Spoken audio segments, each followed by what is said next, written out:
Makakasama rin po natin ngayong umaga si OWA Administrator Arnel Ignacio para naman ibahagi ang ilan sa mga programa ng ahensya. Pero po bago natin siya makasama, panoorin po muna natin ito.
Maraming salamat.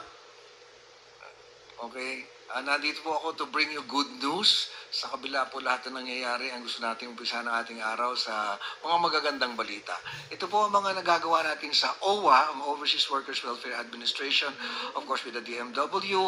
And gusto lang namin pong ilahad sa inyo na ito po ang kadalasang binibilin. Nung huli kami nakita ni Presidente sa Pampanga, yan lang ang binulong niya sa akin. Arnel, tuloy-tuloy mo lang na pangangalaga sa ating OFW at araw-araw po yan ang ginagawa natin. Doon po sa ilan niyo pong natunghayan ng mga proyekto natin, katulad niyang Migrants Brew that started with the first Migrants Brew coffee shop sa central office. Nung simula yan, parang hindi nila maintindihan bakit kami nagtatayo ng coffee shop. Ito kasi, nagsimula ito sa aming mga trips abroad and nakikita ko yung mga OFWs natin. Minsan sinisilip-silip lang kami pagka nagkakape. At amoy na lang ng kape yung kanilang nilalanghap para ba masiyahan. So, we started with the first Migrants Brew Coffee Shop and now, all over our 17 offices sa kabuuan ng OWA, meron na po niya. Yan ang sumasalubong. So bago pa kayo magdiskusyon ng kanilang mga problema at hinaing, magkakape muna sila. And napakalaki po ng nagawa nito sa kanilang pakiramdam. Tuwing sinasabi natin mahal natin ang OFW, kadalasan tayong inaalok natin kagad, nagkape ka na ba? Kumain ka na ba? So ito ang bungad tuwing ang OFW ay pumupunta sa opisina. I really hope that you can also visit the old OWA office dyan sa FB Harrison, corner Buendia. Bagamat luma yung building, pinaganda natin ang pinaganda, para nga maramdaman ng ating mga OFWs that meron silang lugar dito na matatawag nila kanila. Nakita nyo rin ay meron tayong Ayos Truck. Kung napansin niyo yung Ayos Truck na yan, that is again, sa pangangalaga naman ng OFWs as instructed by the President Bongbong Marcos, na lagyan natin ng komprehensibong pangangalaga. Dahil merong mga bagyo, lindol, ang mga OFWs natin nag-aalala. kung paano nila makukontak yung kanilang pamilya. Ito pong Ayos truck na to ay equipped with Wi-Fi. It has a kitchen, shower, generator, lights. Ito ho ang nauunang pumunta sa lugar kung saan merong trahedya. So we can provide them with the Wi-Fi, internet connection so they can get in touch with their OFWs na kamag-anak sa ibang bansa. Nakita nyo rin na yung ating dalawang lounges sa Terminal 1 and Terminal 3 which has been operating 24 hours, and as of now we breached a 600,000 numero ng mga OFWs na napagsilbihan dyan. Ang maganda lang balita, talagang naubos na yung mga matitinding kanilang hinaing dahil ngayon meron na silang mapupuntahan. At I really hope that you can see their reaction each time they come in dito sa mga lounges na matatawag nilang kanila. Maririnig mo sila, punta muna tayo doon sa lounge natin. Napakasarap ng pakiramdam.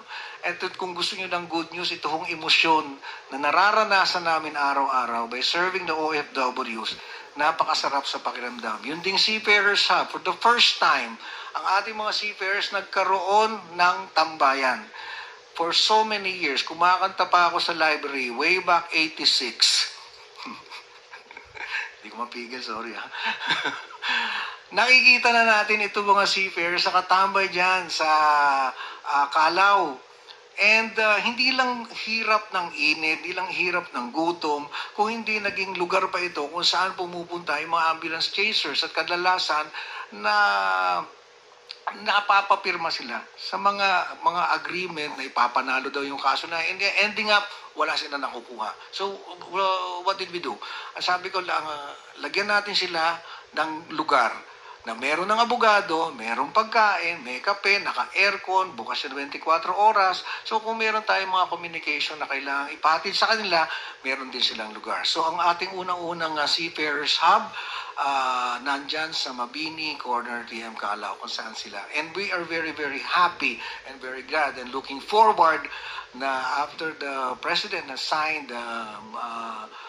Magna Carta for Seafarers, nakatalaga po rito na magtatayo pa tayo all over the country ng Seafarers Hub. So, yan ang isa rin sa we are very eager to do for our seafarers. And kung napansin nyo, meron tayong ipinakitang OFW Global Center. It is 1,903 square meters of it's a whole floor na center to para sa OFWs. Bubunga dito yung pinakamalaki nating Migrants Brew Coffee. Of course, we're working with the DMW and itong lugar na ito, natulungan tayo ng Department of Foreign Affairs na makuha ang immunity. So that's Philippine territory, itong OFW Global Center. I really hope that pwede ba natin silang maisama lahat doon? So, para makita nyo naman, dahil ito, ang pagkakagawa nito, truly world-class. Napakagandang lugar. And kung maalala nyo, yung ating mga OFWs, natutulog sila doon sa mga kalye, nakahiga doon. And now, again, caring for OFWs as instructed, meron silang lugar na kung matatawag lang kanila. At ang location nito, nasa Admiralty, is the United Center Building at the 18th floor. Ang elevator nito, 5. So, nakakatuwa lang kapag yung mga OFWs pumupunta dyan na hindi makapaniwala na meron na silang lugar na matatawag na kanila. So, ano pa ba yung aking na-miss? The 1348, several times this has been tested in the Senate and walang palya, lagi may sumasagot. Why are we emphasizing this? Kadalasan po pagka naglalabas tayo ng hotlines, ang sinasabi hindi nila inaasahan yan dahil wala na masasagot. Dito makakaasa sila 24/7, mayroong sumasagot dyan. And also we'd like to emphasize that the problems of OFWs, tuloy-tuloy yan. Hindi naman talaga mai-eliminate yan totally and absolutely. But the great difference now is government answers. Government works and governments act swiftly. As we've demonstrated dun sa sinabit sa aming Escalona case na from Colombia, kaagad-agad natin ito naiwi to an air ambulance at nakarating na kaagad siya. Ito yung na-stroke, suffered from massive stroke, is a 48-year-old chef from Colombia. Naiwi natin kaagad-agad ito via air ambulance. So, in a nutshell, what we're trying to say that we have a government who acts, who responds, and who feels.